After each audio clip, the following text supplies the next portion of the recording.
तर मला वाटतं ही अत्यंत चुकीची त्यांची जी कार्यपद्धती ती आहे.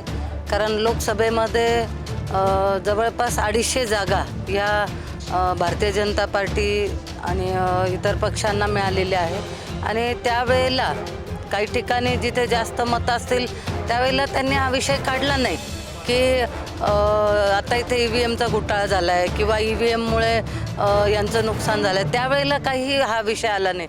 परंतु आता जेव्हा महायुती सरकारला चांगलं मतदान मिळालं आहे, चांगल्या संख्येने आमदार निवडून आलेले आहेत आणि ह्या वेळेला आता त्यांना आठवतं की EVMचा घोटाळा आहे. त्यामुळे कुठेतरी मोर्चा काढणं, कुठेतरी निदर्शनं करणं, कुठेतरी निवेदन देणं असं काहीतरी प्रकार त्यांचे सुरू आहे. मला वाटतं हे नैराश्याचं त्यांना आलेलं हे प्रतीक आहे. कारण नैराश्यातनं ही कृती त्यांच्याकडनं होते आहे आणि त्यांनी जो काय पराभव जनतेने दिलेला आहे तो त्यांनी मान्य केला पाहिजे असं मला वाटतं. आदरणीय मुख्यमंत्री एकनाथजी शिंदे, माजी उपमुख्यमंत्री देवेंद्रजी फडणवीस यांनी त्या काळी ही योजना जाहीर केली होती आणि प्रत्येक प्रचार सभेत त्यांनी जाहीर केले कुठलीही योजना ही बंद होणार नाही, कुठेही पैसे अडवले जाणार नाही.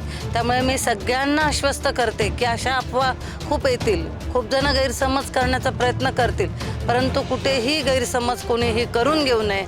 निश्चितच ही योजना पुढे सुरू राहणार आहे. फक्त विदर्भच नाही, आता मुख्यमंत्री संपूर्ण महाराष्ट्राचे आहे, संपूर्ण महाराष्ट्राचा विकास करायचा आहे, प्रत्येक कानाकोपऱ्यात पोहोचायचं आहे. शेतकऱ्यांचे प्रश्न असतील, महिलांचे असतील, युवकांचे असतील, कष्टकऱ्यांचे असतील, सगळ्या प्रश्नांवर काम आता यापुढे सरकारला करायचं आहे. त्यामुळे मला खात्री आहे की आदरणीय मुख्यमंत्री देवेंद्रजी फडणवीस यांनी यापूर्वीसुद्धा एक 14 ते 19 या टर्ममध्ये त्यांनी अतिशय चांगली कामगिरी केलेली आहे आणि त्यामुळे त्यांचा चांगला दांडगा अनुभव आहे, अभ्यासू आहे, संयमी आहेत. निश्चितच हे सुद्धा 5 वर्ष ते अतिशय चांगले पार पडतील आणि अनेक विकासाचे मुद्दे घेऊन हे 5 वर्ष होतील याची मला खात्री आहे.